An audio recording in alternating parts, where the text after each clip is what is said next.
Hi කොහොමද ඔයාලට ඉතින් ඔන්න අපේ පවුලේ නම් පුංචි වෙනසක් වෙලා තියෙනවා අපේ රෝද තුනේ ගමන් සගයව අතහැරලා රෝද දෙකක් අපේ ගෙදරට රෝද දෙකේ අලුත් සමාජිකයෙක් අපේ ගෙදරට එකතු කරගන්නට අපිට සිද්ධ වුණා. ඉතින් ඒකට හේතු කිහිපයක්ම තියෙනවා. ඉතින් ඒ දේවල් මම ඔයාලට පස්සේ කියන්නම්. ඉතින් දැන් මේ අපි අදන්නේ අලුත් සමාජිකයත් එක්ක යාව පන්සලකට එක්කගෙන ගිහිල්ලා බාරයක් හාරයක් වෙලා එන්න තමයි මේ හදන්නේ. ඉතින් අපි ගියේ තුම්බෝදියට. එදා ගියේ මමයි හස්බන්ඩ්යි විතරයි. ඔන්න මෙන්න මෙයා තමයි ඉතින් අපේ අලුත් සමාජිකයා. මෙයාව ඉතින් අපි මෙතනින් පරිස්සමට පාකින් එකට දාලා බෝධියට ගිහිල්ලා පල් පහන් පූජා කරලා බාරයක් ගැට ගහලා එන්න තමයි හදන්නේ.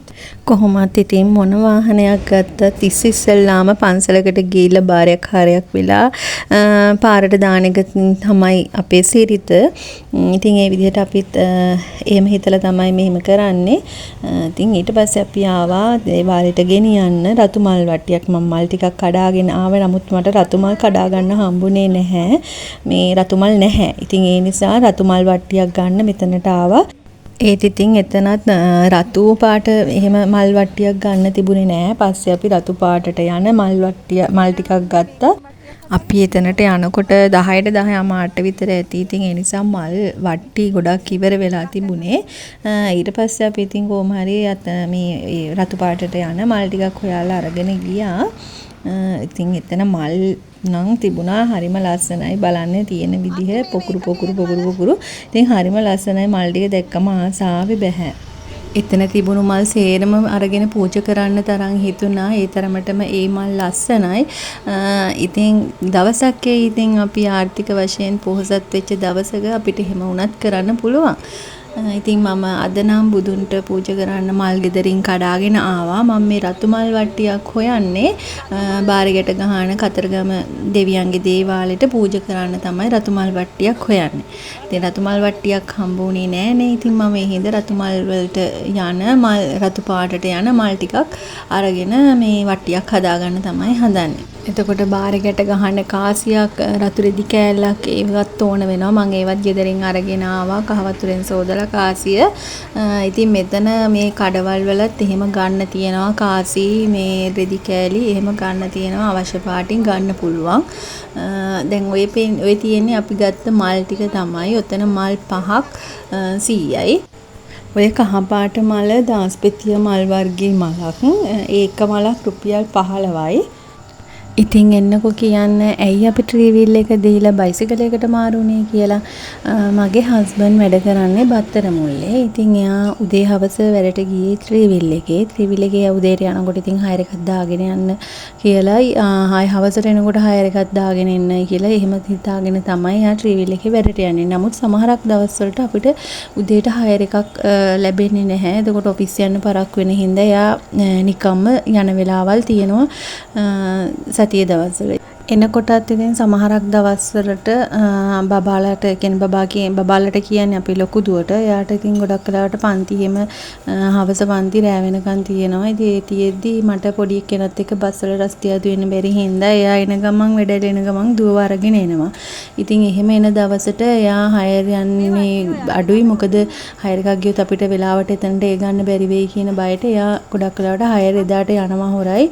මේ ඉතින් දුවව ගන්න ඒ ටයිම් එකට එනවා. ඉතින් ඒ නිසා එනකොටත් ඉතින් ලොකුවට හයර් එකක් කරගන්න අමාරුයි සමහරක් දවස්වලට හයර් එකක් කරගෙන එන වෙලාවල් තියෙනවා. ඉතින් ওই හේතුව හින්දා ඉතින් පෙට්‍රල් වලට යනවා අපිට සමහරක් වෙලාවට ඊට වැඩිය. දැන් පෙට්‍රල් ගණනුත් එක්ක මේ පෙට්‍රල් වියදම වැඩි. ඉතින් ඒ නිසා අපි හිතුවා මේ ට්‍රීවිල් එකේ යන එක පාඩුයි එහෙම කියලා. ට්‍රීවිල් එකත් ඉතින් ටික ලෙඩ දෙන්නත් ගත්තා. ඉතින් ඒ නිසා අපි හිතුවා ඒක දැන් කොහොමත් මාරු කරන්න කාලේ හරි කියලා. ඊට පස්සේ ඉතින් අපේ දැන් ගේ හදන වැඩෙත් ඒවත් යනවා. ඉතින් අපේ තියෙන සේරම අපි එකතු කර කරන්නේ ගේ හදන එක. ඉතින් ඒ ඇස්සේ අපිට වෙන බයිසිකලයකට අමතර දෙයකට වියදම් කරගන්න බෑ. ඉතින් ඒ නිසා අපි හිතුවා ට්‍රීවිල් එක විකුණලා මේ බයිසිකල් දෙකකට යනවා කියලා. කියන්නේ ස්කූටි එකකටයි හස්බන්ඩ්ට බයික් එකකටයි යනවා කියලා. ඉතින් මුලින්ම අපි හිතුවේ ස්කූටියක් ගන්නවා කියලා. නමුත් මං කිව්වා මට ඒක පුරුදු වෙන්නත් කාලයක් යනවා. ඒ නිසා ඔයා මුලින්ම ඔයාට එකක් ගන්න. ඊට පස්සේ හිමීට මට එකක් අරගෙන අපි පුරුදු වෙමුයි කියලා.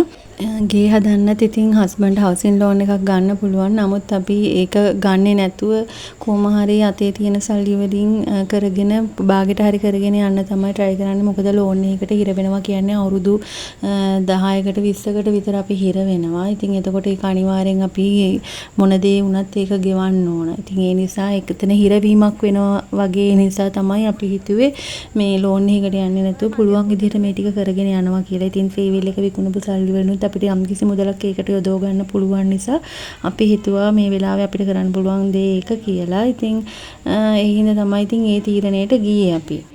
ඇත්තටම ඉතින් කිව්වොත් මේ channel එක උනත් පටන් ගන්න ඉතින් ඔයාලටත් යමක් දීලා මටත් යමක් ලබා ගන්න පුළුවන් වෙයි කියන අරමුණෙන් තමයි. ඔන්න ඉතින් එන්නේ එහෙමයි ළමයි අපේ ඒ කතන්දරේ අවසන් වුණේ. ඉතින් ඔයාලා ඔය දකින්නේ ශිෂ්‍යත්ව වෙනුවෙන් තුම්බෝදියේ තියෙනවා පින්කම් මාලාවක්. ඉතින් ඔන්න ඒ කැමති දවසක සහභාගී වෙන්න පුළුවන්. මේ පාර උසස් පෙළ ලියන දරුවන්ටත් තියෙනවා දවසක් වෙන් කරලා පූජාවක්. ඉතින් මේ ළඟ පාතනම් තුම්බෝදියාවට කෙනෙක් නම් ඔයාට පුළුවන් මේ පින්කම් වලට සහභාගී වෙන්න.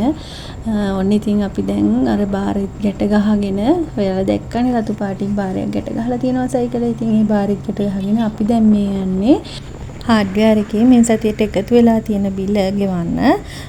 ඉතින් සෙනසුරාදා දවසක් අද ජූලි 25 අපේ පුතාට ඉස්කෝලේ පෙරහුරු පරීක්ෂණය තියෙනවා ශිෂ්‍යත්වයේ ඉස්කෝලෙන් පවත්වන එක. බස්නාහිර පළාත් එක තියන්න තමයි තීරණය කළා තිබුණේ. පස්සේ අන්තිම මොහොතේ බස්නාහිර පළාත් එක තියන්නේ නැහැයි කියලා ඉස්කෝලෙන් තියෙන විභාගෙ තියෙනවා පෙරහුරුව. ඉතින් විභාගේ ශිෂ්‍යත්ව විභාගේ වගේම එයාලට ඩෙස් හදලා විභාගාංක දීලා ඒ විදිහට කරන පෙරහුරු පරීක්ෂණය. ඉතින් එයාව ගන්නත් යන්න තියෙනවා. දැන් 12ට විතර කිට්ටුයි. 12යි මාරට විතර තමයි පුතාව ගන්න තියෙන්නේ. ඉතින් එයාවත් ගන්න තියෙනවා. ඉතින් හાર્ඩ්වෙයාර් එකේ බිල ගෙවාගෙන පුතාවත් අරගෙන ඉන්න තමයි හදන්නේ. ඉතින් එයා ඔන්න ඉස්සල්ලාම බයිසිකලේ අද තමයි ඉතින් ඔන්න යන්න හදන්නේ. ඉතින් හරිම ආසාවෙන් ඉන්නේ. මොකද අපි හවසට යාව ගන්න වෙනවයි කියලා කිව්වා බයිසිකලේ. ඉතින් ආසාවෙන් ඉන්නේ දැන් බයිසිකලේ ගෙදර එන්න. මේ තමයි ඉතින් අපි බඩු ගන්න හાર્ඩ්වෙයාර් එක. ඉතින් අපිට හම්බුණ හොඳ හાર્ඩ්වෙයාර් එකක්. කවදාවත් සල්ලි ගැන එහෙම ලොකුවට පස්සේ එලවන්නේ නැහැ. බඩු ටික ගෙනලා දානවා. අපි කොයි වෙලාවෙ කොයි මොහොතේ කිව්වත් එයාලා බඩු ගෙනලා දානවා. සල්ලි අහන්නේ නැහැ. අපිත් ඉතින් ඒ විශ්වාසය තියාගෙන හැම සතියන්තෙම අපේ එකතු වෙලා තියෙන බිල ගෙවනවා. ඉතින් මේ සතිය අපිට තිබුණා 1,42,000ක බිලක්. ඒකත් අපි දැන් අද මේ ගෙවලා යන ගමන් පුතාව ගන්න. ඉතින් දැන් පුතාව ගන්න ගියාට පස්සේ නම් මම වීඩියෝ කරේ නැහැ. එහෙනම් ඉතින් අද වීඩියෝ එක මෙතනින් ඉවර කරන්නම්. ඔයාලා හැමෝම පරිස්සමින් සතුටින් ආදරෙන් ඉන්න.